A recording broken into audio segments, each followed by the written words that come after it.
सहना भवतु सहनौ भुनक्तु सह वीर्यं करवावहै तेजस्विनावधीतमस्तु मा विद्विषावहै। ॐ शान्ति शान्ति शान्तिः।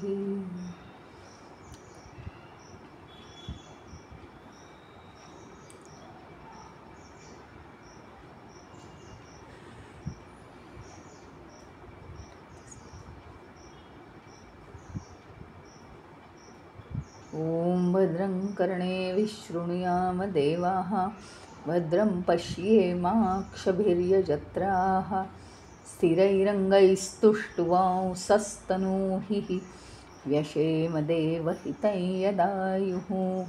ॐ स्वस्ति न इन्द्रो वृद्धश्रवाः स्वस्ति नः पूषा विश्ववेदाः स्वस्ति नस्तार्क्ष्यो अरिष्टनेमिः स्वस्ति नो बृहस्पतिर्दधातु।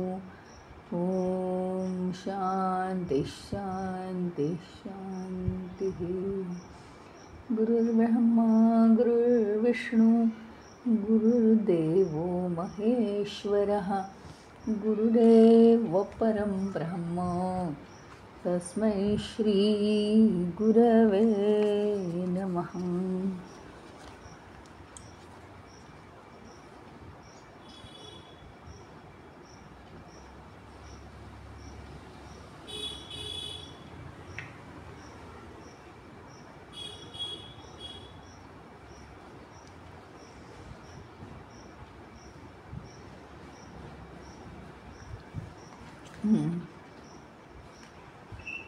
इंद्र सांगतो की गणेश भक्तीचा प्रभाव एवढा आहे की भुशुंडीच्या दर्शनाला स्वर्ग सोडून जावं लागलं। त्या भुशुंडीची कथा सांग म्हणून या राजाने सांगितलं होतं ना। आता इंद्र कथा सांगतोय भुशुंडीची की दंडकारण्य नावाचं एक अरण्य आहे। त्याच्याजवळ नगरात धीवर नावाचा एक दुष्ट राहत होता। त्याला चोऱ्या वगैरे करायचा नाद होता। खोटं बोलणारा, दरिद्री, जुगारी असं तो होता आणि खूप त्रास द्यायचा सगळ्यांना। म्हणून त्याला अरण्यात हाकलून लावलं होतं।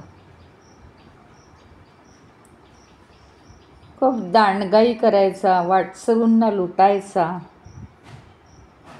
आणि अशा वाईट मार्गाने त्यांनी खूप पैसा मिळवला होता। पण मात्र तो पत्नीला सुखी ठेवत असे। एकदा पशूंची शिकार करण्यासाठी अरण्यात गेला। पशूंच्या मागे धावता धावता पशूंनी त्याला हुकवलं आणि तो खूप दूर गेला। या सरोवराजवळ आला तो आणि खूप थकला म्हणून त्यांनी काय केलं, सरोवरात स्नान केलं। अतिशय पवित्र ठिकाण हे, गजाननाचं ठिकाण आहे अशी त्याला जाणीव पण नव्हती। पण नकळत त्याला जलाश्रयाचं स्नान झालं आणि मग तो तिथून निघाला। तिथून आपोआप मुद्गल ऋषींच्या मुखातून ते सुद्धा तिथेच आलेले होते। गजानन गजानन असा त्याला आवाज ऐकू आला। आवाजाच्या दिशेने तो पळायला लागला। ऋषींना मारण्यासाठी त्यांनी हत्यार उचललं आणि जोरात ओरडला, आता मी तुला जिवंत ठेवणार नाहीये। पण काय चमत्कार झाला, त्याच्या हातातलं हत्यार खाली पडलं गळून आणि त्याच्यात बदल झाला।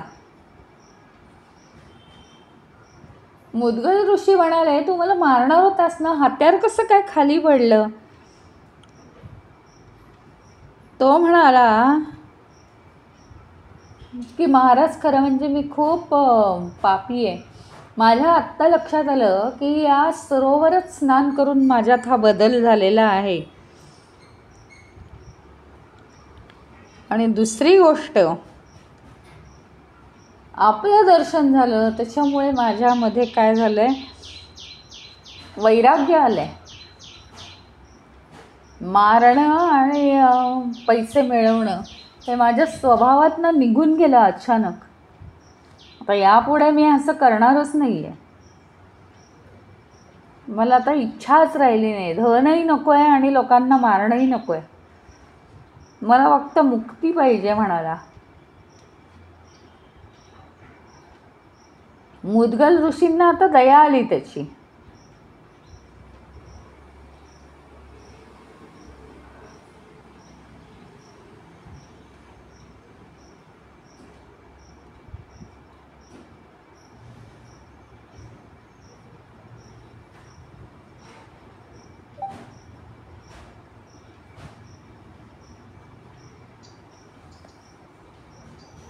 आणि मग त्याला अनेक वर्ष जप करायला सांगितलं.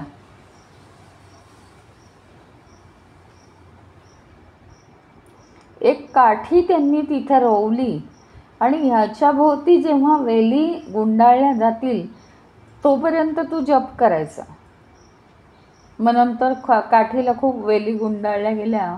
मुद्गल ऋषी तिथे आले परत. आणि आता तिथे त्याचं वृक्षात रूपांतर झालेलं आहे. तिथे एक वारुळ तयार झालं आणि त्या वारुळातून गणेशाय नमः हा एकच मंत्र घुमत होता. वारुळ वेली सगळं काढलं मुद्गल ऋषींनी. त्याच्या खाली धीवर बसला होता, एकाग्र चित्त लावून जप करत होता. ऋषींनी ते सगळं बाजूला केलं, त्याच्यावर जल शिंपडलं, तेव्हा कुठे धीवर भानावर आला आणि तर मानवरूप त्याचं निघूनच गेलं. इतका गणपतीचा जप केला, इतका गणपतीचा जप केला की त्याच्या भुवयांना सोंड फुटली आणि आता तो गणेशच दिसायला लागला.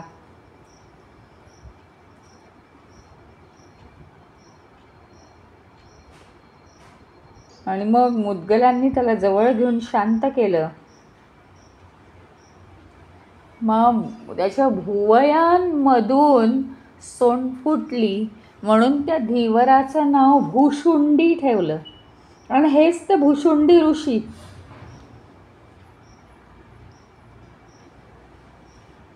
मुद्गलांची कृपा झाली त्यांच्यावर आणि त्यांना एकाक्षरी मंत्र दिला मुद्गल ऋषींनी.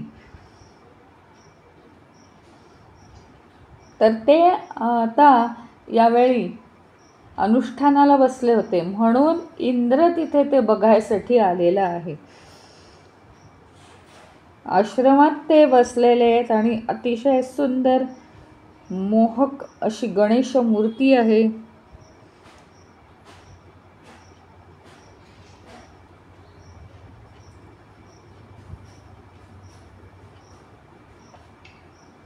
गणपतींनी सुद्धा त्यांना दर्शन दिलेलं आहे.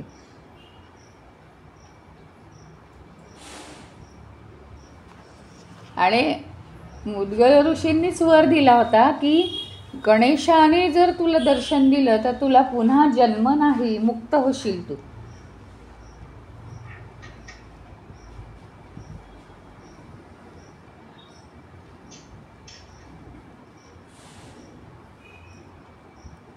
ज्या क्षेत्राला हे घडलं, गणेशांनी त्यांना म्हणजे भुशुंडी ऋषींना दर्शन दिलं,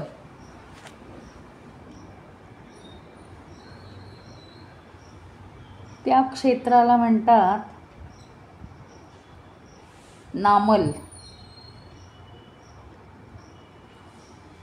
असं इंद्र सांगतो आहे भुशुंडी ऋषींची गोष्ट. तर शूरसेन राजाने इंद्राला विचारलं की या विमानात वर उडण्याची क्षमता कशी येईल.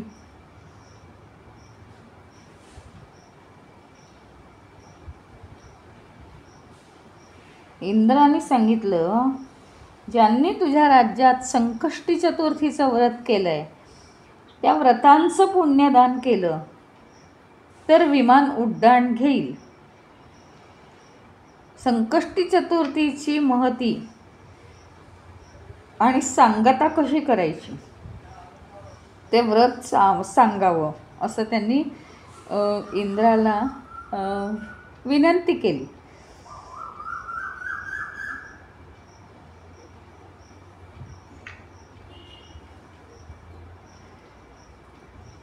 मग त्यांनी सांगितल्याप्रमाणे सगळं केलं यांनी.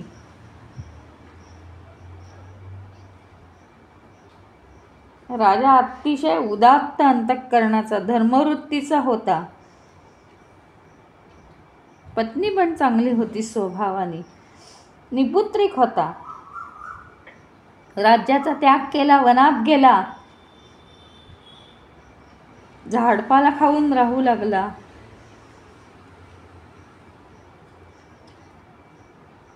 आणि मग स्वर्गामध्ये त्याच्या पित्याला नारद मुनी जाऊन भेटले.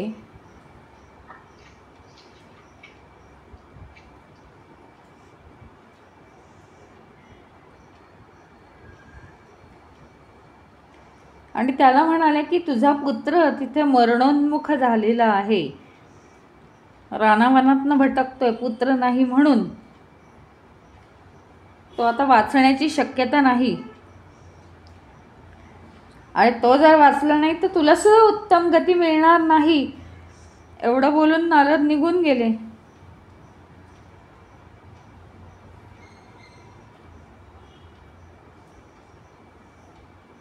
आणि नारद असे चाललेले असताना भुशुंडी ऋषींचे आई वडील नरकवास भोगताना त्यांना दिसले.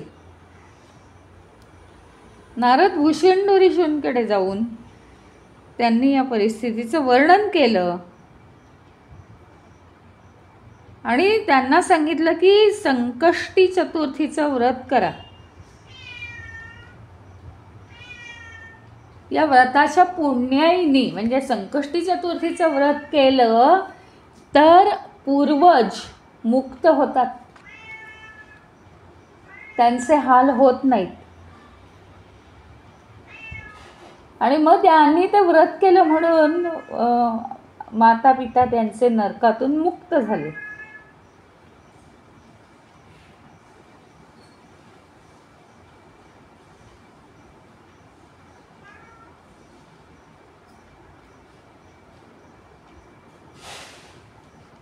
मग नारदांचं हे बोलणं ऐकलं आणि कृतवीर्यांचा पिता ब्रह्मदेवाकडे जाऊन म्हणाला की माझ्या मुलाला पुत्र का होत नाही. ब्रह्मदेव म्हणाले, तू पूर्वी तुझा पुत्र सोम नावाचा होता, त्या नगरामध्ये तो स्थायिक होता. धनद्रव्याचा मोह झाला त्याला आणि निष्पाप अशा 12 ब्राह्मणांची हत्या केली त्यांनी तो दिवस चतुर्थीचा. एका गुहेमध्ये त्यांनी ती प्रेत दडवून ठेवली आणि चोरीचं द्रव्य घेऊन तो घरी आला. संध्याकाळ झाली. लाडका मुलगा आपला त्याला बरोबर जवळ घेतलं, भोजन केलं, नामस्मरण केलं. चंद्रोदयानंतर भोजन केलं, चतुर्थी होती म्हणून.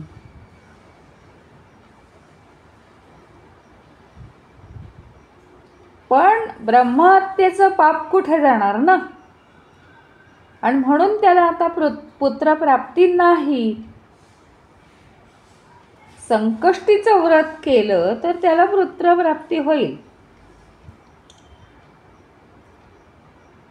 गणेशाला दुर्वाका आवडतात. अंगारकीची कथा विचारली.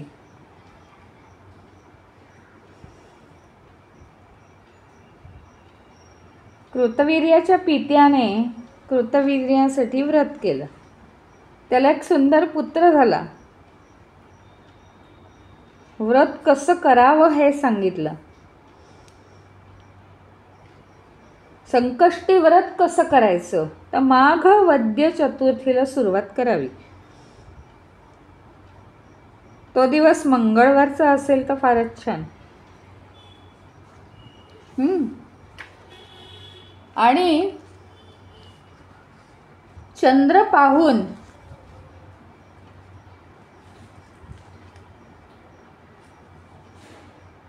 म्हणजे सकाळी उठल्यावर चंद्र बघावा आधी. तो चंद्राचा अस्त होण्याच्या आत मग आपले सगळी कामं आवरावीत, मुखमार्जन, स्नान करावं आणि गणेश नामाचा जप करावा. अखंड दिवस उपवास करावा. निंद्य कृत्य करू नये.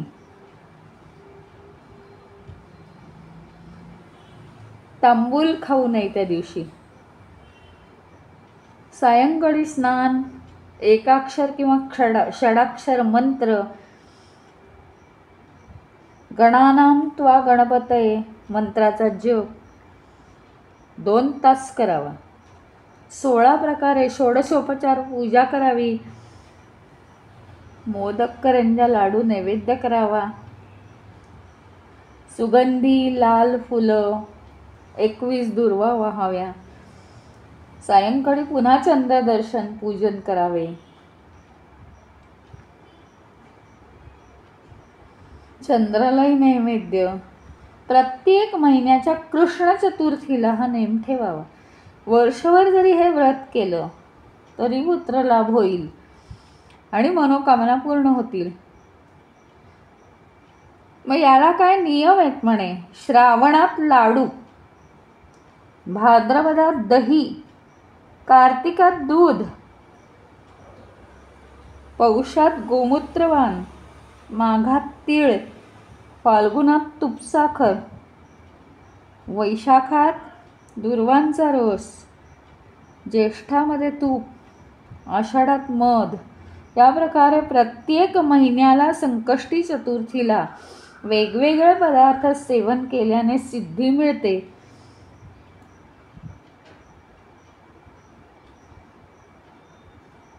कृष्ण चतुर्थीला मंगळवार आला तर तिला अंगारकी म्हणतात, कारण या दिवशी गजाननाने मंगळाला वरदान दिलेलं आहे.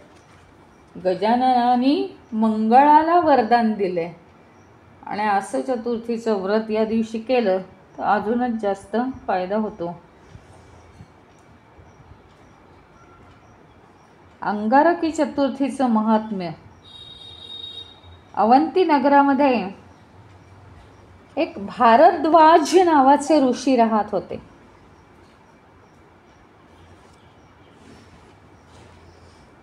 भारद्वाज नावाचे ऋषी राहत होते. वेदामध्ये पारंगत होते. ते अग्निहोत्री होते. विद्यादान करत ते एकदा क्षिप्रा नदीवर स्नानासाठी गेले. अप्सरा जलक्रीडा करताना दिसली. भारद्वाजांचा काम उत्पन्न झाला.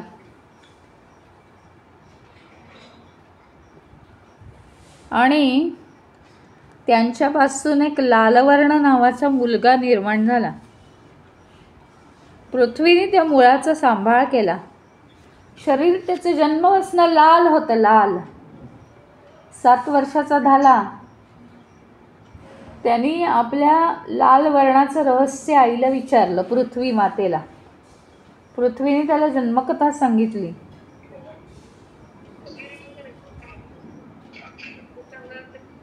त्यांनी मग वडिलांची भेट घडवून आण म्हणून आग्रह धरला. 7 वर्षाच्या मुलाला घेऊन पृथ्वी गेली भारद्वाज ऋषींकडे. 7 वर्षापूर्वी घडलेली घटना सांगितली आणि त्याचा सांभाळ मी करते असं सगळं सांगितलं. भारद्वाजाने त्या मुलाचा स्वीकार केला आणि त्याची मुंज केली. त्याला वेदामध्ये हुशार केलं. गणेश मंत्राचा उपदेश केला. माघ शुद्ध चतुर्थीला गजाननाने त्याला दर्शन दिलं आणि वर मागायला सांगितला. तेव्हा त्या मुलाने काय मागितलं?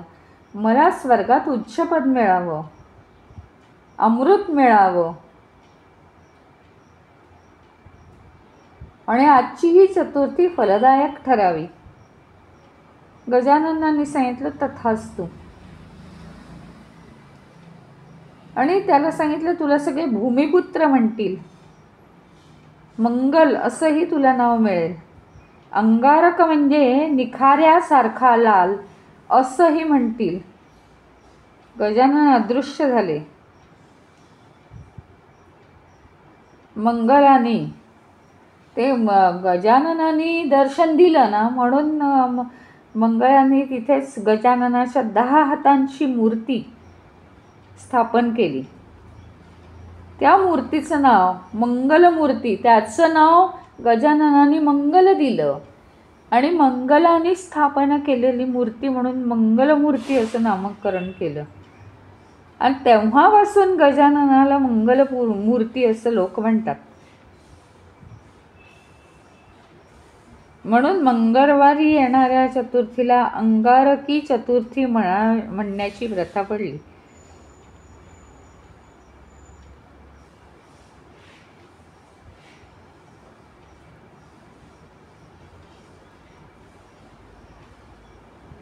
आणि या लाल,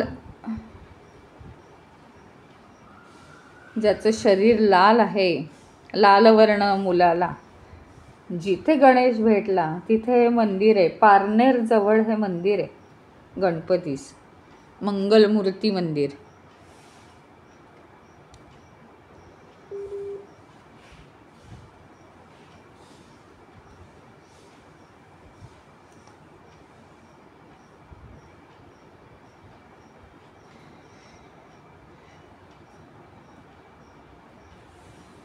गणेशाची 21 नावं कशी आहेत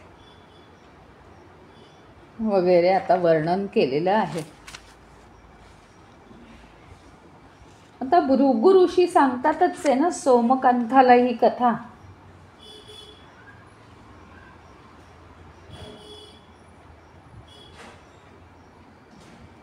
शंकराचं दर्शन घेण्यासाठी ब्रह्मदेव कैलास पर्वतावर गेले होते. नारदही तिथे होता.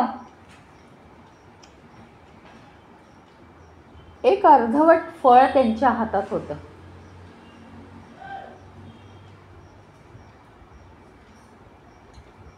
ते त्यांनी शंकराला दिलं. तिथे गणेश आणि षडानंद दोघंही जण होते. दोघंही म्हणाले मला पाहिजे हे फळ, मला पाहिजे हे फळ. मग शंकर पुचकळत पडला, आता काय करायचं? त्यांनी ब्रह्मदेवाला सल्ला विचारला, कुणाला देऊ हे फळ? मी सांगितलं हे फळ षडाननाला द्या.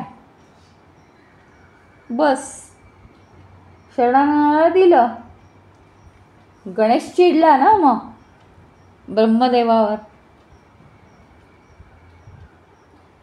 कारण गणेश म्हणतो की ब्रह्मदेवाने पक्षपात केला.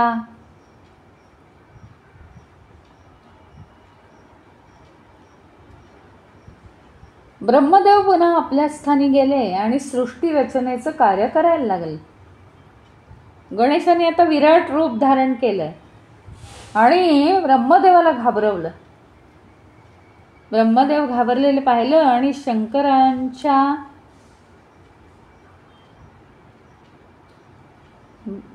कपाळावरचा चंद्र हसला.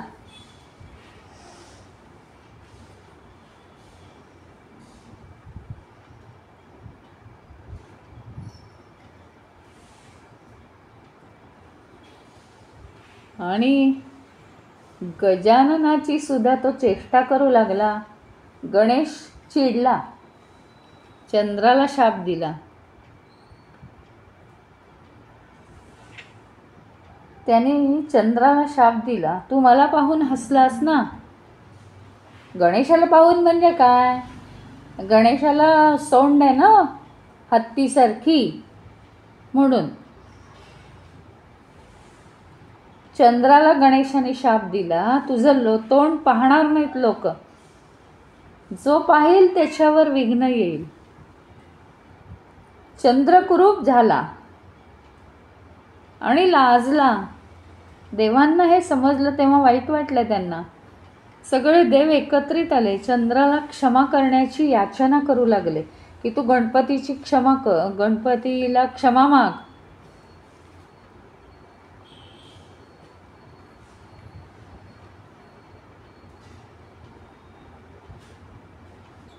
मग तेव्हा गणेशाने काय सांगितलं, जो कोणी भाद्रपद महिन्यातल्या शुद्ध चतुर्थीला चंद्राकडे पाहिल त्याच्यावरच फक्त विघ्न येईल, नाहीतर नाही, असा उशाप दिला. मग इंद्राने काय केलं, गणेशाला प्रसन्न केलं. प्रसन्न करायची इच्छा होती इंद्राला, म्हणून चंद्राला त्यांनी एकाक्षर मंत्राचा उपाय सांगितला. चंद्राने गंगा नदीच्या काठी जाऊन गणेशाची भक्ती केली. नुसताच वर घेऊ नकोस त्याच्याकडनं. मग इंद्राला, गणेशाला हे समजलं की इंद्राने सांगितलं आहे, म्हणून तो गणेश इंद्राला प्रसन्न झाला आणि इंद्राला बरं वाटतंय म्हणून चंद्राला वरदान दिलं की पुन्हा तू मूळ रूपात येशील, तुझ्या चांगल्या, कुरूप झाला होता ना. आणि वद्य चतुर्थीला म्हणजे प्रत्येक संकष्टी चतुर्थीला तुझं दर्शन घेतल्याशिवाय ते व्रत पूर्ण होणार नाही.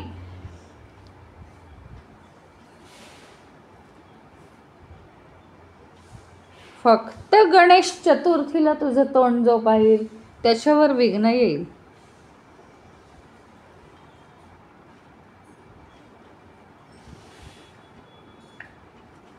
आणि मग शुद्ध द्वितीया जी आहे, प्रत्येक जण तुझं दर्शन घेईल. पुन्हा चंद्र पूर्ववत झाला, अतिशय छान दिसू लागला. मग चंद्राने त्या जागी गणेशमूर्ती स्थापन केली आणि तिच्या मस्तकावर चंद्रकोर धारण केला, कारण गणपतीनेच सांगितलं, मी तुला तुझा मान राखायचा म्हणून माझ्या मस्तकावर धारण करतो. त्यामुळे गणेशाला भालचंद्र हे नाव पडलेलं आहे. भालचंद्र कशामुळे, शंकराच्या कपाळावर आहे म्हणून नव्हे, तर गणपतीने चंद्राला धारण केलेलं आहे कपाळावर.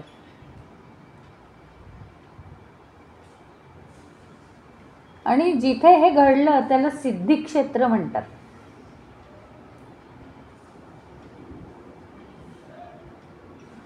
गणेशाला दुर्वा का आवडतात त्याची एक कथा आहे.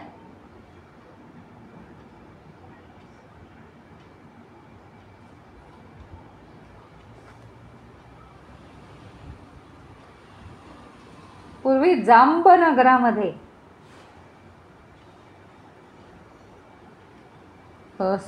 सुलभ नावाचा राजा होता. विद्वान होता, क्षत्रिय होता. पत्नी त्याची सुभद्रा, समुद्रा. त्या गावात एक मधुसूदन नावाचा ब्राह्मण राहत होता. माधुकरी मागायचा. तो माधुकरी मागायला राजाकडे आला. तो गरीब आहे हे पाहून राजाला हसू आलं.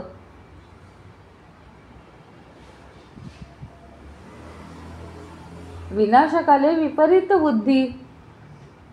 गरीब ब्राह्मणाला राजाचा राग आला. आपल्या गरिबीवर हसतोय हा, याला महालात राहून कसं कळणार. त्या ब्राह्मणाने त्याला शाप दिला, तू मला पाहून हसलास, नांगर ओढणाऱ्या बैलात तुझं रूपांतर होईल, तुला तुझा कष्ट येतील आणि फार यातना होतील. मला आज एवढ्या यातना होत आहेत उपाशी राहून, तर तू मला हसतोयस.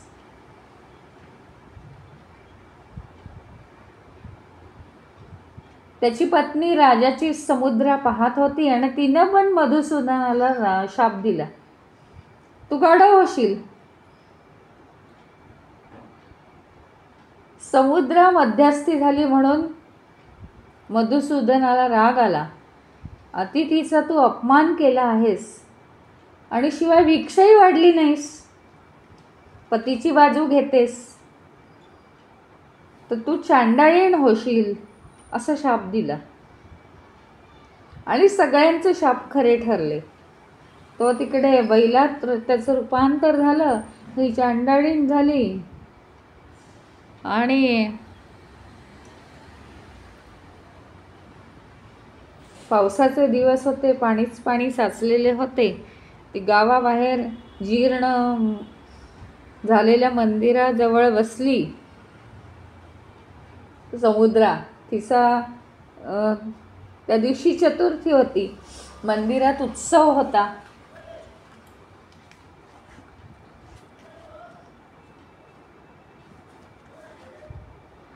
पाला पाचोळा गवत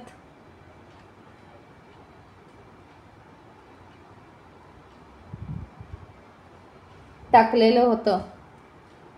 तिथे शेकोटी पेटवून शेक घेत बसली ती. तिथे गवतात दुर्वा सुद्धा होत्या.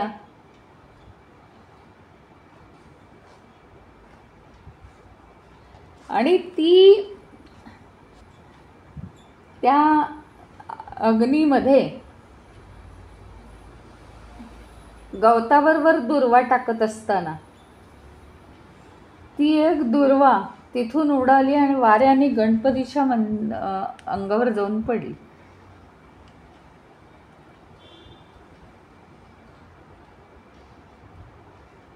गर्दभ झालेला जो मधुसूदन आहे, पाऊस पाणी आल्यामुळे त्या मंदिरात आलेला आहे, आणि बैल झालेला सुलभ, हे दोघेही तिथे आलेले आहेत.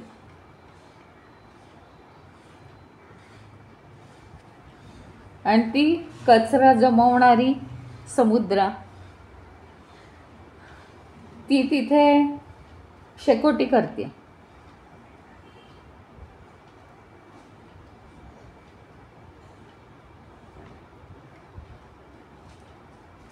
आणि हे दोघं जण भांडतायत, दुर्वा खाताय, गाढवही दुर्वा खाताय. खाता खाता ते दोघंही जण एकमेकांशी भांडता दुर्वा त्यांच्या तोंडातून निघून नेमका इतका जोराचा वारा आला की गणपतीच्या मूर्तीवर ते उडून जाऊन पडलेले आहेत. गणेश तृप्त झाला. म्हणजे कशाही अर्थाने जर आधी जर गणपतीची आराधना केली असेल तर काय होईल काही सांगता नाही येत. कारण गणेशालाच प्रेमाचा पाना फुटला पाहिजे ना. इतक्या हालात गेल्यानंतर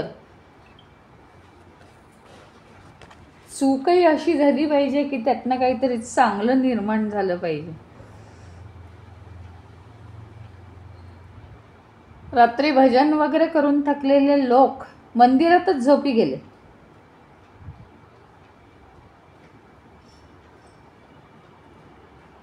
आणि ही जी समुद्र आहे ती काय कचरा गोळा करणारी आहे.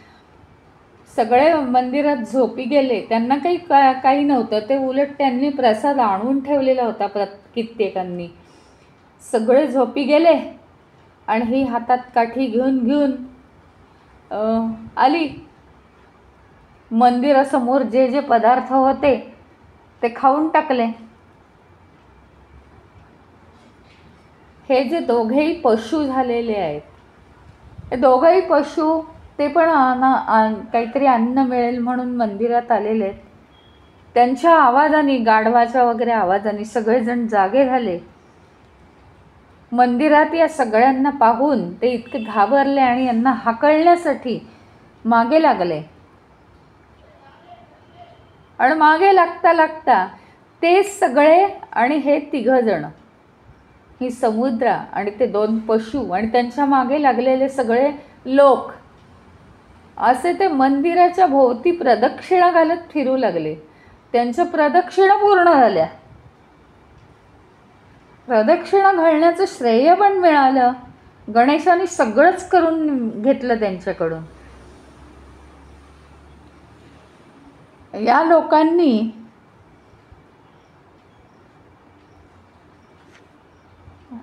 लोकांना वाटलं की इतकी चांगली भजनं केली, गणेशाला प्रसन्न केलं, आणि ही काय आपण मारामारी केली, म्हणजे आपण बाटलो.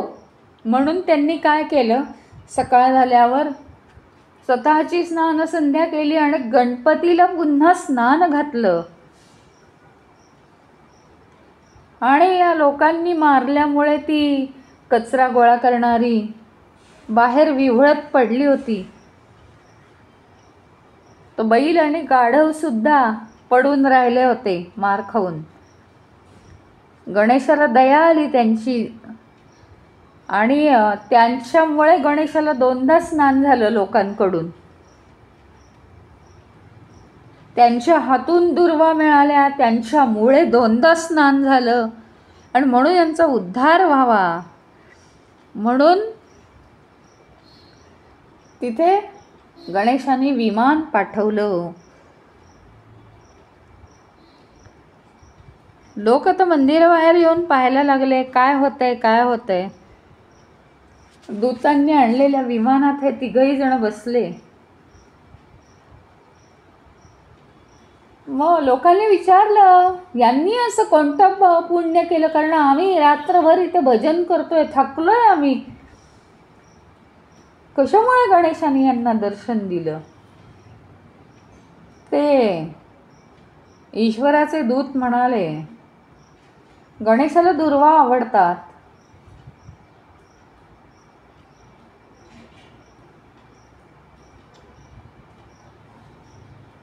म्हणून त्याला दुर्वा प्राप्त झाल्यामुळे गणेशाने यांची मुक्ती केली आहे. आता गणेशाला दुर्वा का आवडतात याची कथा आहे. कौंडिन्य नावाचा एक ऋषी होता. स्थावर नावाच्या नगरात राहत होता, आणि पूजा गणेशाची, लाल फुलं, कमळ सगळं तो वाहत असे, दुर्वांकुर वाहत असे. त्याची पत्नी म्हणाली, रोज दुर्वांकुर का वाहता, का आवडतात गणेशाला दुर्वा, असं काय त्याच्यात महत्त्व आहे. तर यमपुरीत एकदा उत्सव होता. देव, ऋषी, गंधर्व सगळे आले होते. तिलोत्तमा नावाची नर्तिका नृत्य करत होती. यमाला काम उत्पन्न झाला, आणि मग त्याचा राक्षस बनला. पृथ्वी त्याच्या आवाजाने हादरली, आणि सृष्टी आता भस्म व्हायला लागली.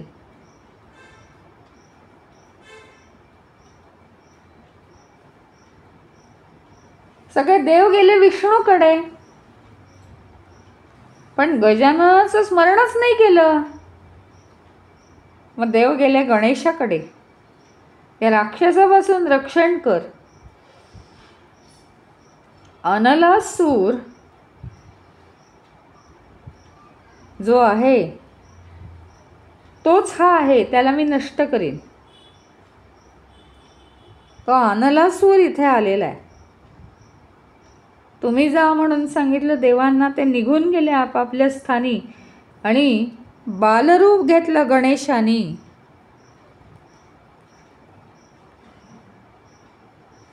आणि गजाननाने त्याला गिळून टाकलं. देवगण आश्चर्यचकित झाले. गजाननाच्या पोटात मात्र आग उठली.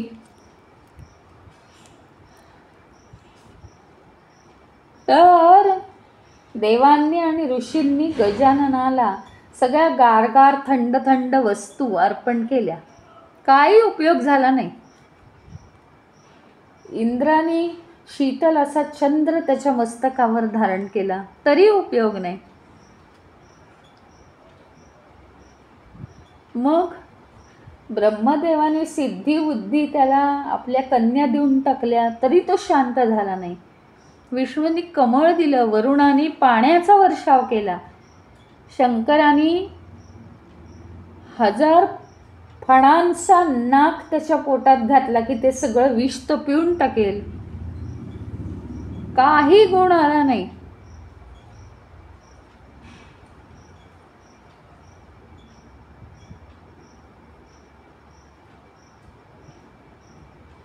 मग ऋषींनी त्याला जेव्हा 21 दुर्वा दिल्या तेव्हा त्याची आग शांत झाली आणि त्याचं मन आनंदित होऊन गेलं. अनेक उपायांनी झालं नाही, ते दुर्वांमुळे झालं. म्हणून गजानन सगळ्यांना सांगतो, मला दुर्वाच आवडीच्या आहेत. जो या दुर्वा मला देईल त्याला पुण्य मिळेल.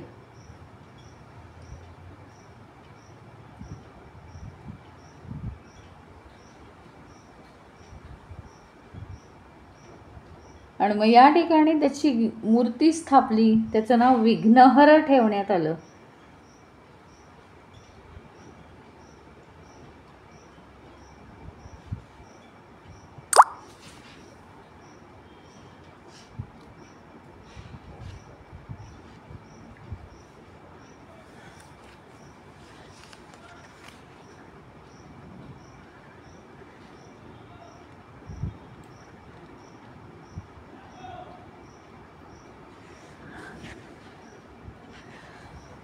मग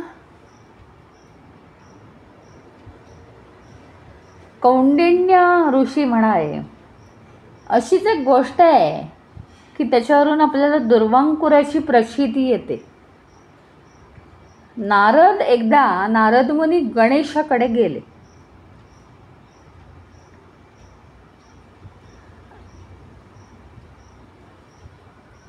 मिथिला नगरीचा राजा उदार मनाचा आहे म्हणून त्याच्याकडे गेलो आणि त्याची वाहवा केली.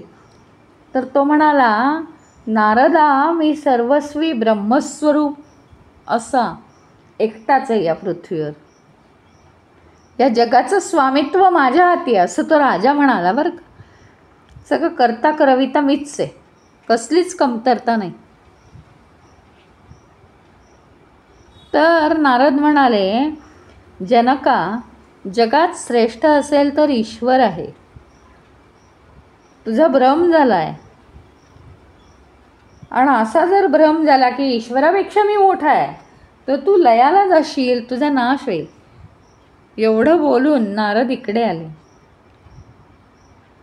जनकाच्या गर्वाचं हरण करायला पाहिजे असं नारदाने गणेशाला निरोप दिला आणि नारद वैकुंठात निघून गेले. गणेशाने काय केलं, भुकेल्या गरीब ब्राह्मणाचं रूप घेतलं.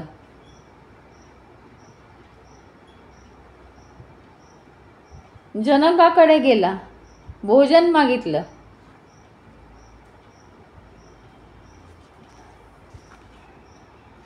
जनकाला शंका आली, हा देवच आहे पण माझी सत्व परीक्षा घ्यायला आलाय. जनका, तुम्हाला पोटभर जेव घालशील तर 100 यज्ञांचं पुण्य तुला लागेल असं त्यांनी सांगितलं. जनकाने त्या भुकेल्या ब्राह्मणाला स्वयंपाकगृहाकडे नेलं. पोटभर जेवायला घाला असं सांगितलं. सगळं अन्न गणेशाने खाऊन टाकलं. तर याला जनकाला काय वाटलं, हा राक्षस असला पाहिजे. सेवकांनी जनकाचे कान भरले.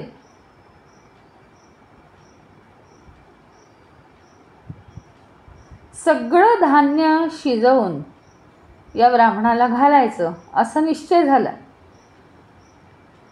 सगळं अन्न फस्त केलं आणि पुन्हा मागू लागला. आणि आता जनक म्हणाला, आता बास झालं. कमी पडला तो. त्याचा धिक्कार केला आणि गणेश तिथून निघाला. जनकाला लाज वाटायला लागली. ब्राह्मणाला आता भिक्षा द्यायला कोणीच तयार नाही. त्याच नगरात एक त्रिशिरा ब्राह्मण आणि विरोचना त्याची पत्नी राहत होती. ते दोघं गणेश भक्त होते. त्यांच्या दारी गेला हा गणेश ब्राह्मण रूप.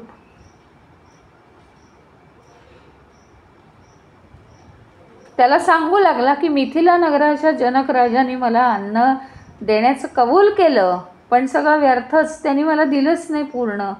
मी व्याकुळ झालोय भुकेनी. थोडंसं असलं तरी पुरे आहे मला. गर्वाने दिलं तर माझं समाधान होत नाही म्हणाला. त्रिशिरा म्हणाला,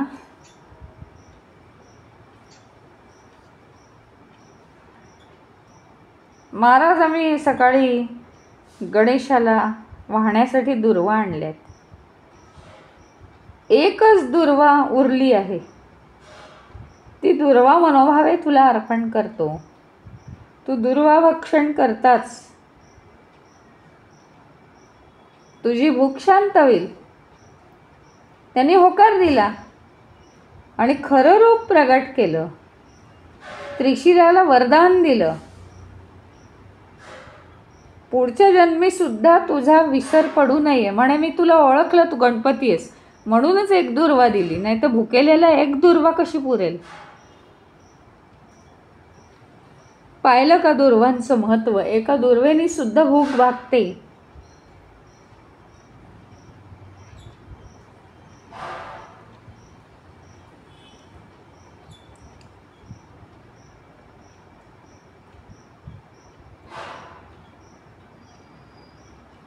खात्री करायची असेल तर एक दुर्वा तुला देतो. हा कौंडिण्य म्हणाला पत्नीला. ती घेऊन इंद्राकडे जा. त्याला सांग की मला दुर्वांच्या वजनाचं सोनं पाहिजे. मग पहा चमत्कार. आश्रय दुर्वा घेऊन इंद्राकडे गेली. दुर्वेच्या वजनाचं सोनं दे. दुर्वेच्या वजना इतकं सोनं कौंडिण्य ऋषींना हवंय. इंद्र म्हणाला, हा त्यात काय. कुबेराकडे पाठवलं. तराजू घेतला. एका बाजूला दुर्वा, एका बाजूला सोनं. कायम किती वजन करा, दुर्वाच वजनाला जास्त. गणपतीची दुर्वा आहे ती. दुर्वाच जड राहिली.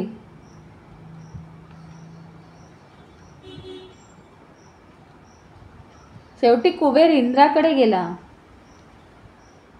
इंद्र बसला स्वतः हत्तीसह, तरी दुर्वेचंच पारडं जड.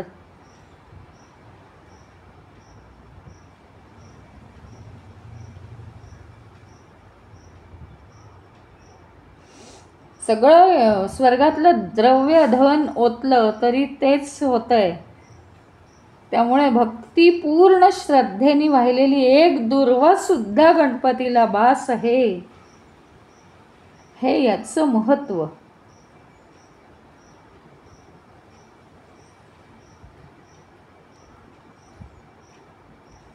स्नान करून, संकष्टी चतुर्थीच्या दिवशी स्नान करून, गणपतीची पूजा करून गणपतीला जर 21 दुर्वा वाहिल्या तर गणपती अतिशय प्रसन्न होतो. अतिशय त्याला त्या दुर्वा आवडतात आणि आपलाही उद्धार होतो.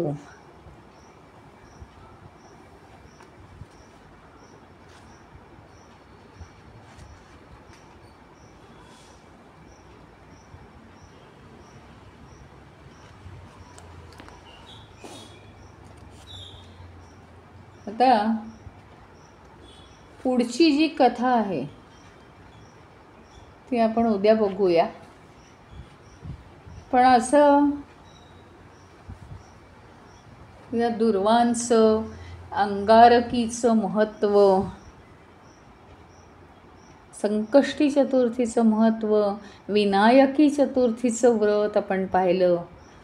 श्रावण शुद्ध चतुर्थीपासून भाद्रपद शुद्ध चतुर्थीपर्यंतचं व्रत अतिशय महत्त्वाची व्रत आहेत ही.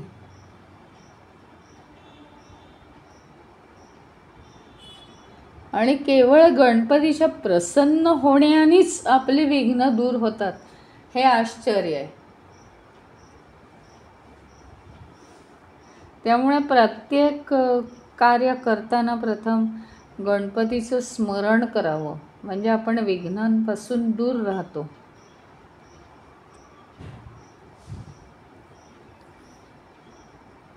शक्य असेल तर ओम गणपतये नमः, ओम गणपतये नमः असं जप करा. शक्य असेल तर ओंकाराचा जप करावा.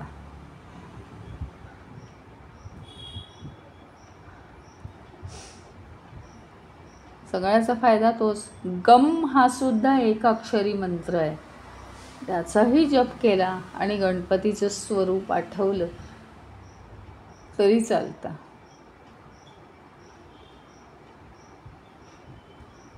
आणि गणपती हा प्रसन्न होणारी देवता आहे. फार जरी सोपं नसलं तरी फार कठीण नाही आहे, कारण आपण गणपती बसवून बघितला आहे सर्वसामान्य माणसांनी. सगळ्यांना तो गणपती आनंदी करून टाकतो एकदम. म्हणजे त्याला काही खूप मोठा भक्त असायची गरज नाही. सगळे थकले भागलेले हे जे मानव आहेत तर संध्याकाळी येऊन गणपतीची आरती केली तरी खुश होतात त्याच्या रूपाकडे पाहून. इतकं त्याचं विलोभनीय रूप आहे. आणि ते काय नुसतं रूप दाखवत बसत नाही, तो जे सगळे आनंदित होतात त्या सगळ्यांचा तो उद्धारच करतोय. म्हणून इतके वर्ष हे लोकांचं आयुष्य इतकं सुखी चाललेलं आहे.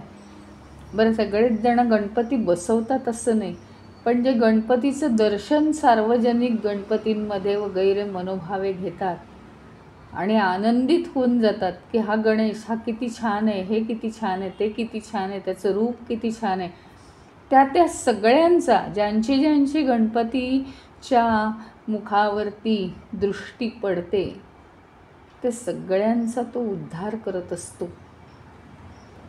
त्यामुळे गणपतीची आराधना जरी फार कठीण नसली, फार सोपी नसली तरी फार कठीणही नाही आहे.